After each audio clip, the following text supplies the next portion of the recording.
কোন দিক কম ছিলাম কথা বল। তোর কি চাহিদা মিটাইতে পারতাম না? সত্যি কথা বলবি। তোর চাহিদা মিটাইতে পারতাম কি না? সত্যি কথা বল। এই ক্যামেরার সামনে বল, আমি মা নির্দেশ সব ভুলে গেছি। তোর চাহিদা মিটাইতে পারতাম কি না? তুই কেন আমার ডিভোর্স দিলি? তোর অপেক্ষা আমি রয়েছি, তোর বাপ ব্যবসা ধরে তুই আমার নিয়ে আসবি। তুই তা না করে রোজ আমার মেসেজ করছিস ডিভোর্সের জন্য। তুই একটাবার ভাবলি না যে এই মেয়েটা আমার কেন ডিভোর্স দেয় না? ও তো আমার ভালোবাসে, সংসার করবে। ডিভোর্স কি বোঝোস? তোদের মতো ছেলেরা কিচ্ছু বোঝে না। তোরা মেয়েদের কাছে গিয়ে তাদের দেহটা ভোগ করস, তুই আমার কাছে কি তোর দেখাও শেষ খাওয়াও শেষ। তুই আমার এই কথা বলে ডিভোর্স দিছিস, মানে আমার সব কিছু তোর দেখাও শেষ খাওয়াও শেষ। তুই কি মনে করিস আমি একেবারে শেষ হয়ে গেছি? তোর তো মান সমান নাই রে।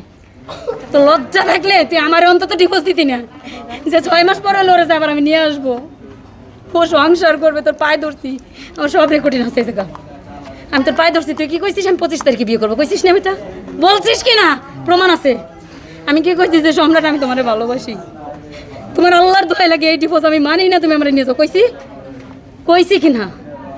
তুমি আমার বলছিলা কেন ডিভোর্স দেওয়ার জন্য? আমি বলছি। আর এই যে মেসেজগুলো কে করছে সব ফোনে আছে, প্রত্যেকটা দিন।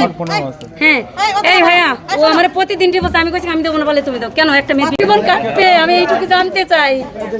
আমি কোন দিক কম ছিলাম?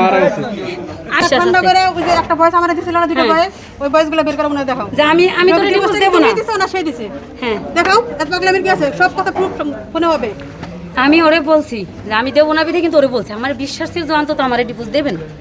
মানুষ কত বিয়ে করে, ও নিজেই কইছে যে আমি আর বিয়ে শাদী করবো না, তোমার নিয়ে সংসার করবো। 5-7টা যা করছি গিয়েছে ভাই, একটা বিশ্বাস থাকে। 7-8টা বিয়ে করেছে, তার কি প্রমাণ আছে আপনার কাছে?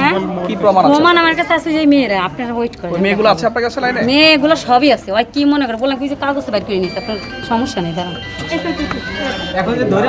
আমি একটু দুর্বল ভাইয়া, ওর প্রতি আমি প্রচন্ড দুর্বল, এটাই হচ্ছে আমার বেশি প্রবলেম। আরে কি না, বাইরে করতে সময় লাগে নাকি? আরে বুড়াই যে অ্যাড এসে বসে থাকে না তারা কেন? তারা কারো বাড়ি চিটাগং, কারো বাড়ি ইয়াতে, ওরা ওইখান থেকে কি বলেন ভাই? তারা ভয়েস শুনবেন, ভয়েসগুলো শুনবেন। ওই যে ভয়েস আপনার মোবাইল আছে, শোনান ভয়েস শুনবেন, একটু শোনান ভয়েসগুলো শোনান। এগুলো হলো আমার মারি আঘাত, আর প্রত্যেকবার এইভাবে মারো। যে এক মিনিট না দাঁড়ান, ডিভোর্স ওগুলো দেখ। এই যে জুতা না, এটা তো নিচে, ওর আরেক জোড়া আছে ইউসো দুর্মিয়া আমাদের মতো।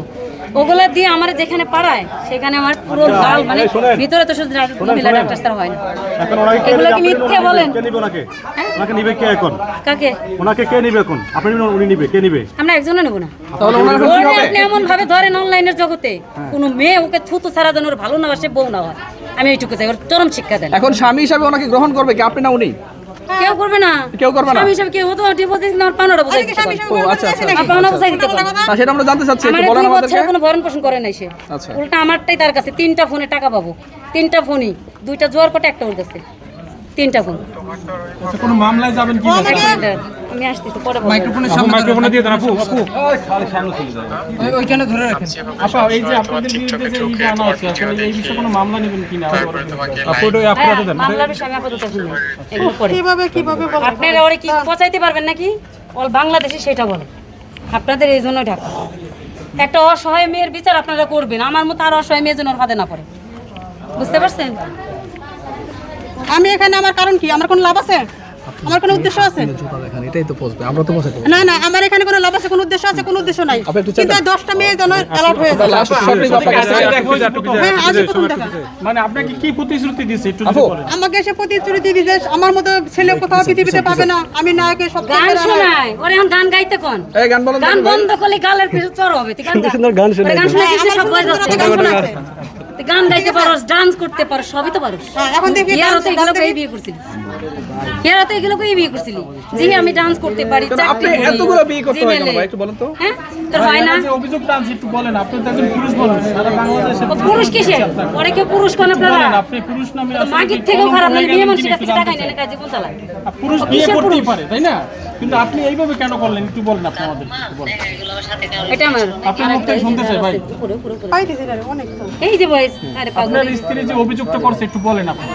আমি তো আগেও বলছি, আমি তো বলছি সবকিছু, আমি তো আর অবলা কোনো কিছু নাই। এখন কারে এই যে নিয়ে গান, সংসার করবেন? নায়কের গান, ওই যে গানগুলো শোনে, এই যে নায়কের গান। মানে ওনাকে কনফিউজ করে বিয়ে করার প্রবলেম করছে। এই যে নায়ক। ছি ভাই ছি, কিভাবে করেন আপনি? এই বলেন যে তো, নায়ক আপনার গান জন্য আরো গাইতেছে, 10টা কে কে পুরুষের শুনবেন? ঢোল ড্যাংরা আনতে পারেন, ওর গান গাইবে। আমার বয়স 2 বছর 1 মাস, মাত্র 8 মাস ওর বাড়িতে আমি। বললাম না পরকীয়া মামির সাথে করতে আসতাম, আমি সাথে পরকীয়া করছি। আমার 1.5 মাসের বাচ্চা ফেলাই দিছে, 1.5 মাসের বাচ্চা ফেলাই দিছে। আমার অসুস্থ বাবা আমার হাজবেন্ড ওর বাপ মা। তাহলে আজকে একটা গান গাইতে বলেন না, ভাইয়াকে একটা গান, ভাই একটা গান গান, আপু আপনি এদিকে কোলে যান, এদিকে কোলে যান। আচ্ছা, একটা গান গান না ভাই। আমার কাছে যেমন প্রমাণ আছে, প্রমাণ আছে। আমি যদি এখানে দাঁড়ায় মিথ্যা বলে ওর কার জুতা আমার মুখ, আমি যদি কোনো ছেলের সাথে পরকীয়া করে থাকি